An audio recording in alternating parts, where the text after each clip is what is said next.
13, Assistant DA. Miss Smith, is it true that you live at 5135 Kensington Avenue? Esther Smith, yes, that's correct. Assistant DA, and Mr. Truitt lives at 5133. Esther Smith, yes. Assistant DA, and is it not also a fact that you just adore him and can't ignore him? Esther Smith, yes, that's true. Assistant DA, now did there come a time when the day was bright and the air was sweet? Esther Smith, yes. Assistant DA, and the smell of honeysuckle charmed you off your feet? Defense counsel, objection. Court, overruled. Miss Smith, you may answer the question. Esther Smith, I suppose, yes. Assistant DA, Miss Smith, isn't it true that you tried to sing but couldn't squeak, and that, in fact, you loved him so you couldn't even speak? Esther Smith, inaudible. Assistant DA, Miss Smith, speak up, please. Esther Smith, yes. Assistant DA, and if I were to say he doesn't know you exist, no matter how you may persist, would that be an accurate statement? Esther Smith, I'm not sure, I guess. Assistant DA, Your Honor, permission to treat witness as hostile? Court, go ahead. Assistant DA, Miss Smith, I don't want you to guess. Does Mr. Truitt not know you exist, no matter how you may persist, or does he?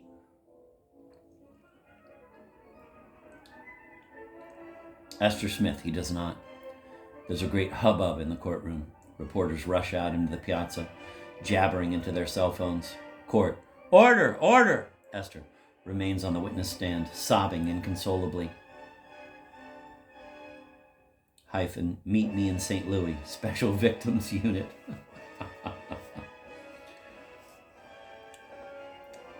14, when you get to the very bottom, you will hear a knocking from below. Stanislaw Jersey Lek.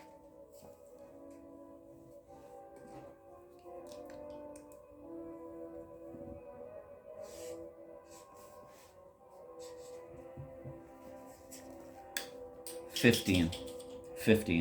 It's hard at times not to root for the bats, not to dream of walking into the cave with my arms outstretched.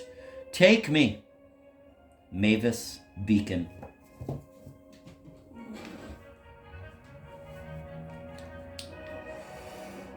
Gabby. Okay, we're going to do number 1, the Holderlin.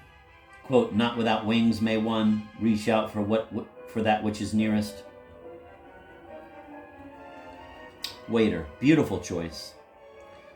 Gabby. The number 2, the Mira Gonzalez. Pooping while menstruating is one of the most psychedelic experiences a person can have. The number 10, the Freud from On Transformations of Instinct as exemplified in anal erotism. And number 15, the Mavis Beacon. The waiter makes a few theatrical conjuring gestures with his hands. Waiter, voila. Your big character posters are mounted on the piazza. As we speak, they're being read aloud by small, heedless clusters of Kermunkachunkians swaying back and forth on their feet. Father, chin and palm, rotely reciting from one of the screens. Shuckling. Waiter, would you folks like something from the bar? Father, does Oprah like bread? What happens next is not, quote, good, end of quote, in the sense of, quote, good writing, end of quote.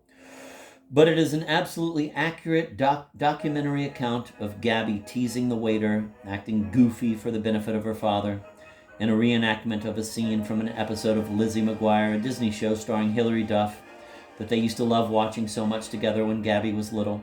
The two of them curled up on the couch, a guilty pleasure of these Deleuze-quoting snobs. Adorable little Gabby and her dad. So much love between them.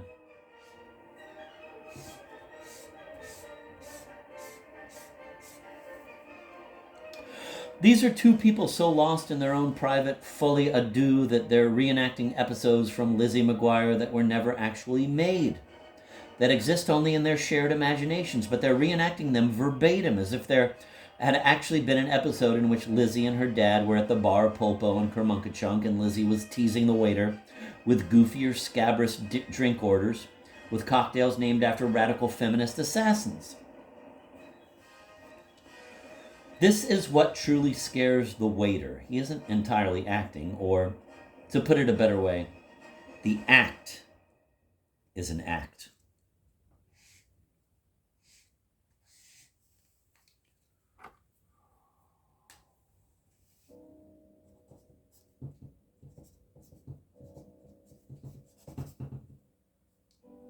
I have to read that again. That was so good. This is what truly scares the waiter. He isn't entirely acting, or, to put it a better way, the act is an act. It's this ferocious privacy of theirs. This would be almost impossible for an audience to understand were it not for the fact that it's all in the brochure and streaming on the screens. These stage directions are written by God, that is to say, by the one who ever pulls out the rug from under the rug puller outer.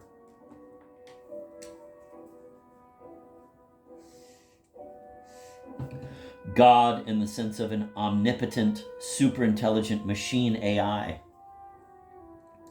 They are dedicated to those restive Chilesian mafia faction street soldiers who hurl enucleated eyeballs at the windows of the bar Polpo like a disgruntled audience throwing rotten tomatoes at a stage. They represent an ideology of implacable antipathy toward everything and everyone. They are further dedicated to the bats and insectoid robots who will inherit the earth. When posted on Instagram, they typically get something on the order of 10 to the 82nd power, or 100,000 quadrillion vigintillion, quote, likes, end of quote. Waiter. Just so you know, we're all out of the whack-a-mole IPA, unfortunately. Gabby. Do you guys do a Valerie Solanas Dirty Girl Scout here? Dirty Girl Scout. Waiter thinks for a moment, then shakes his head. I'm not exactly sure what that is. Gabby's teasing him in a specific manner intended to impress her father, perhaps without even being fully aware of it. Gabby. I'm a Girl Scout. You're a creepy old widower who lives alone in a dilapidated house at the end of some dark cul-de-sac. I knock on the door to sell you cookies. When you answer, I drop to my knees, open wide for a squirt of chocolate syrup, and then take a shot of peppermint schnapps. So, it's like a Thin Mint.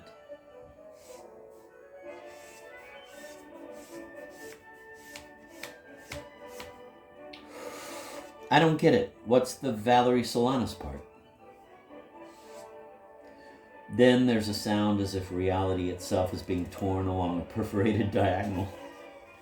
Gabby leaps up, grabs a small serrated white disposable plastic knife from the table, the weapon of choice used to such gruesome effect in so many Don't Let This Robot Suck Your Dick Productions martial arts action flicks, and puts it to the Adam's apple of the waiter. Surprised by this? By her leap into the abyss? Don't be.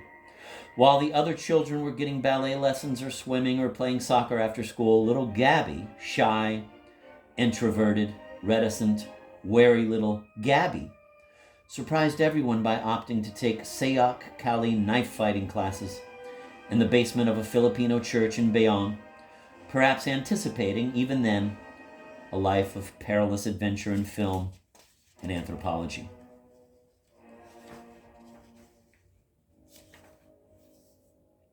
Gabby. The Valerie Solanas part is, then I fucking slit your throat. Because she sneaks a peek at one of the spoken word karaoke screens. Because the Girl Scouts have sentenced you to death, you perverted scumbag. Again, she's clearly playing to her father because she respects him so much and his opinion of her means everything.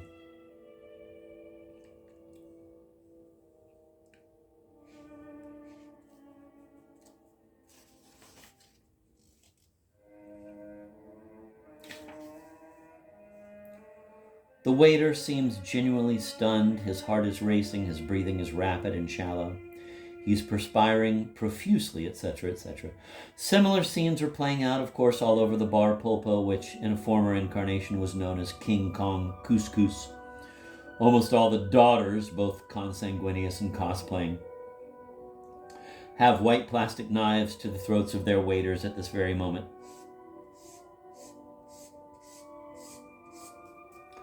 It's one of those rare instances when working from the same screens, each and every father and daughter at the bar Polpo has momentarily synchronized, i.e., improbably fallen upon the same passage in the same subvariant of the folk tale, a subvariant the provenance of which, like those spectral, wholly indopsychic episodes of Lizzie McGuire, is different for even the most scrupulous ethnographers to verify. But here we are. Gabby, I'm teasing you. But she still has him in a headlock, the knife point causing a bright drop of FX blood to ooze from his squib. Yet her mind is elsewhere, like some nostalgic alumna munching on marzipan, golf balls. She's experiencing a flood of memories. Gabby, I must have drunk like 1,000 of those during Kappa Delta Pledge Week at the new school. The waiter seems, he's acting presumably, or is he? Terror-stricken. Gabby, Andy, I'm kidding, I'm teasing you. Then, whispering in his ear, my father's sister, Anna Nicole Newman, was one of the 3 American gymnasts who drowned in livestock excreta when their spacecraft crashed into the manure lagoon in Castilla-La Mancha in 2027. So that's probably a subject you should try to avoid tonight. The headlock has morphed into a sort of frozen tango. The waiter, his head thrown back and now understanding that this whole charade has been a pretext for a collegial heads up about a sore subject, winks at Gabby.